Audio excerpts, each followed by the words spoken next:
सभी को जय श्री कृष्णा, राधे राधे। देविष्का ऑनलाइन क्लासेस में आप सभी का स्वागत है। आज की इस वीडियो में हम पिछले सालों का आरटेट 2011 लेवल सेकंड के बाल मनोविज्ञान के 30 प्रश्नों की चर्चा करेंगे। इससे पहले वाली वीडियो में हमने आरटेट 2011 लेवल फर्स्ट के 30 बाल मनोविज्ञान के प्रश्नों की चर्चा की थी। ये केवल 30 प्रश्न ही नहीं है, 30 प्रश्नों के आसपास बनने वाले प्रश्न भी इससे कवर हो जाते हैं।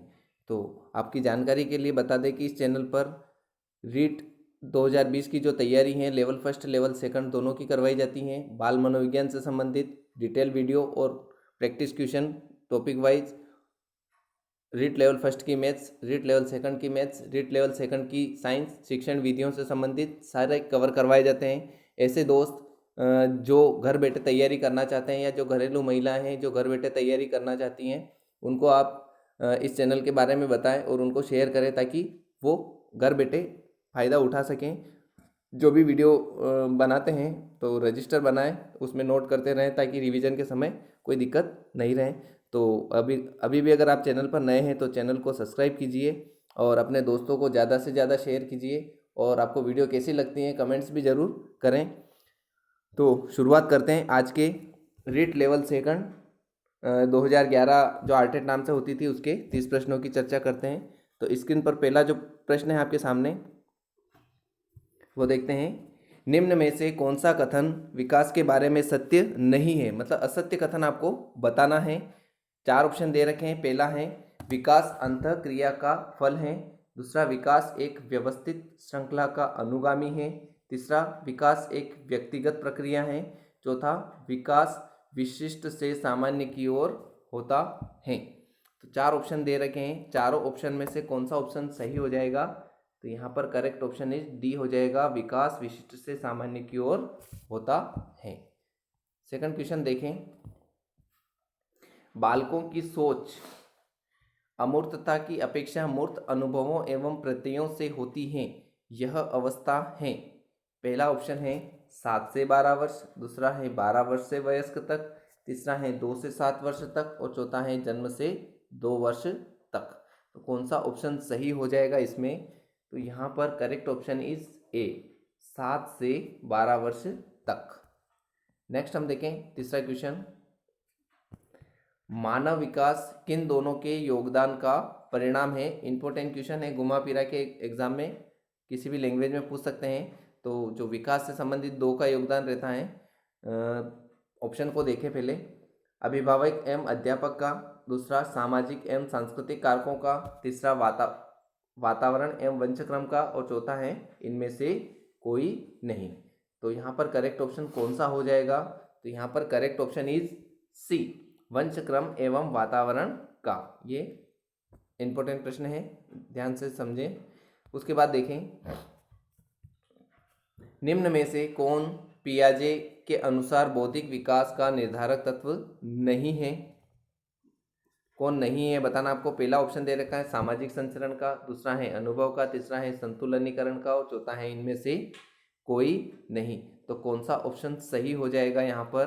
तो यहाँ करेक्ट ऑप्शन इज ए, सामाजिक संतुलनीकरण, सामाजिक संचरण हो जाएगा। नेक्स्ट हम देखें, विशेष आवश्यकता वाले बच्चों को पढ़ाने के लिए निम्नलिखित में से कौन सी व्यूह रचना अधिक उपयुक्त होगी? पहला ऑप्शन है अधिकतम बच्चों को सम्मिलित करते हुए कक्षा में चर्चा करना, दूसरा विद्यार्थियों को सम्मिलित करते हुए अध्यापकों द्वारा निर्देशन, तीसरा सहकारी अधिगम तथा पीयर ट्यूटरिंग सहपाठियों द्वारा अनुशिक्षण और चौथा है अध्यापक के लिए योग्यता आधारित समूहीकरण। तो 4 ऑप्शन दे रखे हैं, तो कौन सा ऑप्शन सही हो जाएगा यहाँ पर आपका? तो यहाँ करेक्ट ऑप्शन इज सी, सहकारी अधिगम तथा पीयर ट्यूटरिंग सहपाठियों द्वारा अनुशिक्षण जो है वो करेक्ट ऑप्शन हो जाएगा। नेक्स्ट हम देखें, समस्या के अर्थ को जानने की योग्यता वातावरण के दोषों, कमियों, रिक्तियों के प्रति सजगता की विशेषता है। प्रतिभाशाली बालकों की है या सामान्य बालकों की है या सृजनशील बालकों की है या इनमें से कोई नहीं। तो कौन सा ऑप्शन हो जाएगा यहाँ पर? Option number C is correct answer हो जाएगा। नेक्स्ट हम देखें प्रश्न नंबर 7 को। एक कॉलेज जाने वाली लड़की ने फर्श पर कोंट फेंकने की आदत डाल ली। लड़की की माँ ने उससे कहा कि कमरे के बाहर जाओ और कोंट को खूंटी पर टांगो। अगली बार लड़की घर में प्रवेश करती हैं, कोंट को हाथ पर रखकर अलमारी की तरफ जाकर कोंट को खूंटी पर टांग देती हैं। यह किस प्रकार का उदाहरण है? पहला ऑप्शन है श्रृंखलागत अधिगम का, दूसरा है उद्दीपन अनुक्रिया का, तीसरा है प्रत्यय अधिगम का और चौथा है इनमें से सभी। तो कौन सा ऑप्शन सही हो जाएगा यहाँ पर? तो यहाँ पर करेक्ट ऑप्शन इज ए, श्रृंखलागत अधिगम का। नेक्स्ट हम देखें प्रश्न नंबर 8 को, स्क्रीन पर आपके सामने है। बाह्य अभिप्रेरणा में समावेशित किया जाएगा प्रशंसा एवं दोषारोपण को, प्रतिद्वंदिता को, पुरस्कार एवं दंड को और परिणाम के ज्ञान को। तो 4 दे रखे हैं। अब इसमें भी क्या है कि 2 भी हो सकते हैं, 3 भी हो सकते हैं, चारों भी हो सकते हैं। जैसे ए वाले में दे रखा है 1 और 3, 2 में दे रखा है 1, 2 और 3, सी में दे रखा है केवल 2 और डी में दे रखा है इनमें से सभी। तो यहाँ पर करेक्ट ऑप्शन कौन सा हो जाएगा? तो यहाँ पर इनमें से सभी चारों ही हो जाएंगे आपके। प्रशंसा एवं दोषारोपण, प्रतिद्वंद्विता भी हो जाएगा, पुरस्कार एवं दंड भी हो जाएगा, परिणाम का ज्ञान भी हो जाएगा बाह्य अभिप्रेरणा में। नेक्स्ट हम देखें, जिस प्रक्रिया में व्यक्ति दूसरों के व्यवहार को देखकर सीखता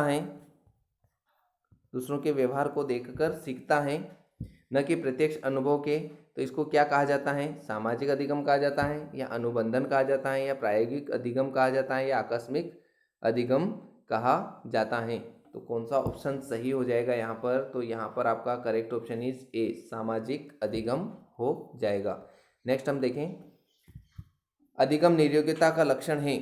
पहला ऑप्शन है भागने की प्रवृत्ति होना, दूसरा है अशांत, ऊर्जावान एवं विध्वंसक होना, तीसरा है अवधान संबंधी बाधा या विकार और चौथा है अभिप्रेरणा का अभाव। तो कौन सा सही हो जाएगा यहाँ पर आपका? अधिगम निर्योग्यता के लिए option number C is correct answer हो जाएगा, अवधान संबंधी बाधा या विकार। आपको प्रश्न कैसे लग रहे हैं कमेंट्स भी जरूर करें, और वीडियो अभी तक अगर सब्सक्राइब नहीं की हो तो सब्सक्राइब भी करें, और जो अंगूठे वाला निशान है उसको भी दबाएं, लाइक करें, ताकि हमें थोड़ा मोटिवेट मिलेगा। तो आइए फिर अगला क्वेश्चन देखते हैं। प्रश्न नंबर 11 स्क्रीन पर आपके सामने है। अधिगम को प्रभावित करने वाला व्यक्तिगत कारक है। पहला है संचार के साधन, दूसरा है समवयस्क समूह, तीसरा है अध्यापक और चौथा है परिपक्वता एवं आयु। 4 ऑप्शन दे रखे हैं, तो कौन सा ऑप्शन सही हो जाएगा? करेक्ट ऑप्शन इज डी, परिपक्वता एवं आयु। नेक्स्ट हम देखें, एक क्रिकेट खिलाड़ी अपनी गेंदबाजी के कौशल को विकसित कर लेता है पर उसके बल्लेबाजी के कौशल को विकसित नहीं करता है, इसे क्या कहते हैं? पहला है विधेयात्मक प्रशिक्षण अंतरण, दूसरा है निषेधात्मक प्रशिक्षण अंतरण, तीसरा है शून्य प्रशिक्षण अंतरण और चौथा है इनमें से कोई नहीं। तो कौन सा सही हो जाएगा? मतलब एक कौशल दूसरे कौशल में काम नहीं आ रहा है तो वो शून्य के अंतर्गत आता है, तो शून्य प्रशिक्षण अंतरण के अंतर्गत आएगा। Option number D is correct answer हो जाएगा। नेक्स्ट हम देखें, निम्न में से कौन सा कथन किसी व्यक्ति के मानसिक स्वास्थ्य को उत्तम रूप से प्रदर्शित करता है? पहला ऑप्शन है पूर्ण अभिव्यक्ति संगतिकरण और सामान्य लक्ष्य की ओर निर्देशन, दूसरा है मानसिक विकारों का न होना, तीसरा है व्यक्तित्व के विकारों से मुक्ति और चौथा है इनमें से सभी। तो प्रश्न नंबर 13 में कौन सा ऑप्शन सही हो जाएगा? तो यहाँ पर आपका करेक्ट ऑप्शन इज ए हो जाएगा, पूर्ण अभिव्यक्ति संगतिकरण और सामान्य लक्ष्य की ओर निर्देशन। प्रश्न नंबर 14 को देखें, फ्रायड, पियाजे एवं अन्य मनोवैज्ञानिकों ने व्यक्तित्व विकास की विभिन्न अवस्थाओं के संदर्भ में व्याख्या की है, परंतु पियाजे ने, पहला ऑप्शन है कहा कि विकास की अवस्थाएं वातावरण से निर्धारित होती हैं, कहा कि शैशवावस्था के अनुभव ही अधिक प्रभावित करते हैं, बाकी अवस्थाओं के सीमित प्रभाव होते हैं, विभिन्न अवस्थाओं को समझाने के लिए संज्ञानात्मक बदलाव के बारे में कहा और चौथा है इनमें से कोई नहीं। तो कौन सा ऑप्शन आपका सही हो जाएगा? तो यहाँ पर आपके संज्ञानात्मक वर्ड ध्यान में रखें, ट्रिक वर्ड हैं, जो पियाजे से संबंधित हैं कि विभिन्न अवस्थाओं को समझाने के लिए संज्ञानात्मक बदलाव के बारे में कहा। नेक्स्ट हम देखें प्रश्न नंबर 15। गिलफोर्ड ने अभिसारी चिंतन पद का प्रयोग किसके समान अर्थ में किया है? पहला ऑप्शन है बुद्धि, दूसरा है सृजनात्मकता, तीसरा है बुद्धि एवं सृजनात्मकता और चौथा है इनमें से कोई नहीं। तो कौन सा ऑप्शन सही हो जाएगा यहाँ पर? तो आपका करेक्ट ऑप्शन इज बी, सृजनात्मकता। नेक्स्ट हम देखें निम्न में से कौन सा कथन रुचि के बारे में सत्य कथन नहीं है? पहला है रुचियां जन्मजात और अर्जित होती हैं, दूसरा रुचियां समय के अनुसार बदलती रहती हैं, रुचियां योग्यता एवं अभिक्षमताओं से संबंधित होती हैं और चौथा रुचियां व्यवहार में आकर्षण एवं विकर्षण के प्रतिबिंब नहीं हैं। तो कौन सा ऑप्शन सही हो जाएगा आपका? सत्य नहीं है वाले में कौन सा हो जाएगा? तो option number D is correct answer हो जाएगा। रुचियां व्यवहार में आकर्षण एवं विकर्षण के प्रतिबिंब नहीं हैं। प्रश्न नंबर 17 को देखें। अभिवृत्ति एटीट्यूड जो है क्या है? एक भावात्मक प्रवृत्ति जो अनुभव के द्वारा संगठित होकर किसी मनोवैज्ञानिक वस्तु के प्रति पसंदगी या नापसंदगी के रूप में प्रतिक्रिया करती हैं।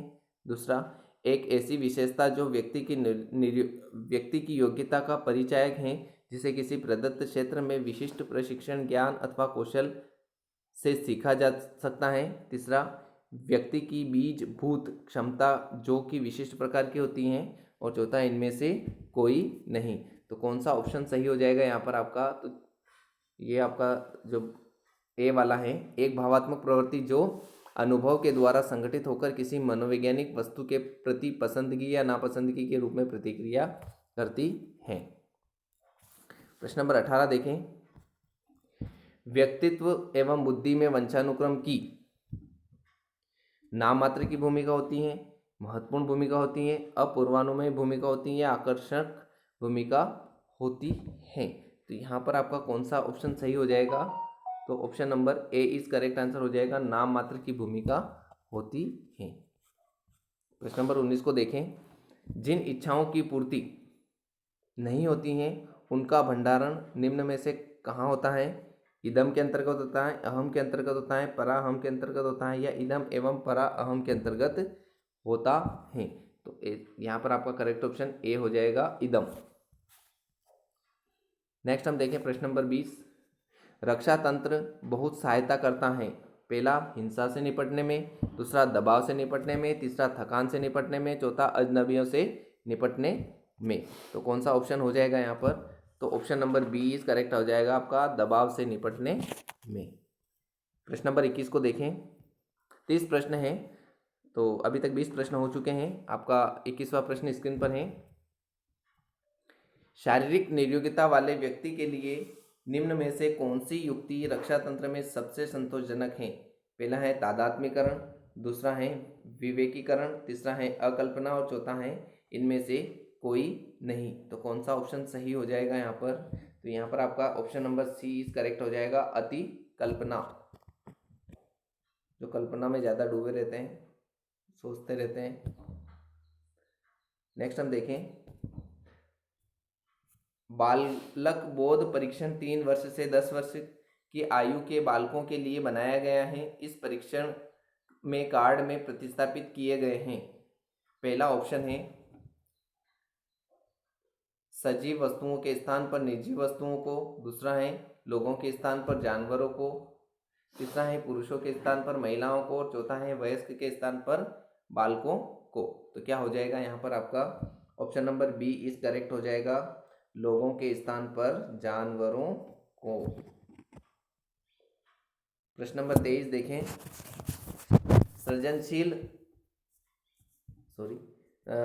सृजनशीलता के पोषण के लिए एक अध्यापक को निम्न में से किस विधि की सहायता लेनी चाहिए? पहला ऑप्शन है ब्रेन स्टॉर्मिंग या विचारावेश, दूसरा है व्याख्यान विधि, तीसरा है दृश्य श्रव्य विधि और चौथा है इनमें से सभी। तो कौन सा सही हो जाएगा सृजनशीलता के लिए? तो यहाँ पर करेक्ट ऑप्शन ए हो जाएगा, ब्रेन स्टॉर्मिंग या विचारावेश। प्रश्न नंबर 24 को देखें। निम्न में से कौन सा कथन सही नहीं है? पहला, आवश्यकता वंचना की शारीरिक अवस्था नहीं है। दूसरा, अंतर्नोद आवश्यकता का मनोवैज्ञानिक परिणाम है। तीसरा, आवश्यकता एवं अंतर्नोद समान नहीं है बल्कि समानांतर हैं। और चौथा, मूल प्रवृत्तियां आंतरिक जैविक बल हैं। तो 4 ऑप्शन दे रखे हैं, तो कौन सा ऑप्शन करेक्ट हो जाएगा? तो यहाँ पर आपका करेक्ट ऑप्शन इज ए, आवश्यकता वंचना की शारीरिक अवस्था नहीं है। नेक्स्ट हम देखें, शिक्षा का अधिकार अधिनियम 2009 आरटीई 2009 भी कहते हैं इसको, में एक अध्यापक के लिए न्यूनतम कार्य घंटे प्रति सप्ताह निर्धारित किए गए हैं। पहला ऑप्शन है 40 घंटे, दूसरा है 45 घंटे, तीसरा है 50 घंटे और चौथा है 55 घंटे। तो कौन सा ऑप्शन सही हो जाएगा यहाँ पर? तो आपका option number B is correct हो जाएगा, 45 घंटे। नेक्स्ट हम देखें, ये भी इसी से संबंधित है, आरटीई से संबंधित भी। इस टॉपिक को बहुत अच्छी तरीके से डिटेल वीडियो भी आपको मिलेगी इसी चैनल पर, ताकि इससे बाहर कोई भी क्वेश्चन नहीं जाएगा। तो देखते हैं, शिक्षा का अधिकार अधिनियम 2009 में अध्यापक को निम्न में से किस दायित्व को पूरा करना चाहिए? पहला है विद्यालय में नियमित रूप से समय पर उपस्थित होना। दूसरा, पाठ्यक्रम का संचालन कर पूरा करना। तीसरा, संपूर्ण पाठ्यक्रम को निर्धारित समय पर पूरा करना। और चौथा, इनमें से सभी। तो कौन सा सही हो जाएगा यहाँ पर? तो तीनों ही सही हैं, यानी option number D is correct हो जाएगा। अब देखते हैं नेक्स्ट प्रश्न नंबर 27, राष्ट्रीय पाठ्यचर्या रूपरेखा 2005, शॉर्ट में कहते हैं इसको RCF 2005 में शांति शिक्षा को बढ़ावा देने के लिए कुछ क्रियाओं की अनुशंसा की गई है। पाठ्यक्रम रूपरेखा में निम्न में से किसे सूचीबद्ध किया गया है? पहला है महिलाओं के प्रति आदर एवं जिम्मेदारी का दृष्टिकोण विकसित करने के लिए कार्यक्रम आयोजित किया जाए। दूसरा, नैतिक शिक्षा को पढ़ाया जाए। तीसरा, शांति शिक्षा को एक अलग विषय के रूप में पढ़ाया जाए। और चौथा है शांति शिक्षा को पाठ्यक्रम में सम्मिलित किया जाए। तो कौन सा ऑप्शन सही हो जाएगा यहाँ पर? तो यहाँ पर आपका ए ऑप्शन करेक्ट हो जाएगा, महिलाओं के प्रति आदर एवं जिम्मेदारी का दृष्टिकोण विकसित करने के लिए कार्यक्रम आयोजित किए जाएं। नेक्स्ट देखिए प्रश्न नंबर 28, राष्ट्रीय पाठ्यचर्या की रूपरेखा 2005 में बातचीत की गई है। क्या बातचीत की गई है? ज्ञान स्थायी व दिया जाता है, इससे ज्ञान का विकास होता हो और इसकी संरचना की जाती हो। पहला ऑप्शन। दूसरा है शैक्षिक केंद्र से विषय केंद्र होने पर। तीसरा है विद्यार्थी केंद्रित से अध्यापक केंद्रित की ओर। तो चौथा है इनमें से कोई नहीं। तो आपका करेक्ट ऑप्शन ए हो जाएगा, ज्ञान स्थायी व दिया जाता है, से ज्ञान का विकास हो और इसकी संरचना की जाती है। नेक्स्ट हम देखें सेकंड लास्ट क्वेश्चन, क्रियात्मक अनुसंधान का उद्देश्य है। इस टॉपिक से संबंधित भी प्रश्न पूछे जाते हैं, तो इस टॉपिक को भी इस चैनल पर आपको अच्छे तरीके से समझाया जाएगा। तो 4 ऑप्शन दे रखे हैं। पहला ऑप्शन है नवीन ज्ञान की खोज। दूसरा है शैक्षिक परिस्थितियों में व्यवहार विज्ञान का विकास। तीसरा है विद्यालय तथा कक्षा की शैक्षिक कार्यप्रणाली में सुधार लाना। और चौथा है इनमें से सभी। तो कौन सा ऑप्शन सही हो जाएगा? यहाँ पर आपका option number C is correct हो जाएगा, विद्यालय तथा कक्षा की शैक्षिक कार्यप्रणाली में सुधार लाना। तो लास्ट क्वेश्चन है इस वीडियो का, देखें, राष्ट्रीय पाठ्यचर्या रूपरेखा 2005 के अंतर्गत परीक्षा सुधारों में किस सुधार को सुझाया गया है? पहला है खुली पुस्तक परीक्षा। दूसरा है सतत या निरंतर एवं व्यापक मूल्यांकन। तीसरा है सामूहिक कार्य मूल्यांकन। और चौथा है इनमें से सभी। तो कौन सा सही हो जाएगा यहाँ पर आपका? तो यहाँ पर डी ऑप्शन इज करेक्ट हो जाएगा आपका, इनमें से सभी की परीक्षा सुधार वाले में ये तीनों गतिविधियाँ करेंगे। तो परीक्षा सुधार जो राष्ट्रीय पाठ्यचर्या रूपरेखा 2005 के अंतर्गत सही सुधार के हेतु सुझाया जाएगा। तो ये थे आज के 30 प्रश्न। वीडियो कैसी लगी कमेंट्स ज़रूर करें, और इस चैनल को अगर अभी तक सब्सक्राइब नहीं किया है तो चैनल को सब्सक्राइब करें। डिटेल्ड वीडियो और अन्य वीडियो के लिंक भी आपको डिस्क्रिप्शन में मिल जाएंगे, वहाँ से आप अन्य वीडियो को देख सकते हैं। और टॉपिक वाइज जो प्रैक्टिस क्वेश्चन की वीडियो हैं वो भी आपको समय समय पर इस चैनल पर मिलती रहेगी। तो आज के लिए यहीं तक, धन्यवाद। जय हिंद, जय भारत।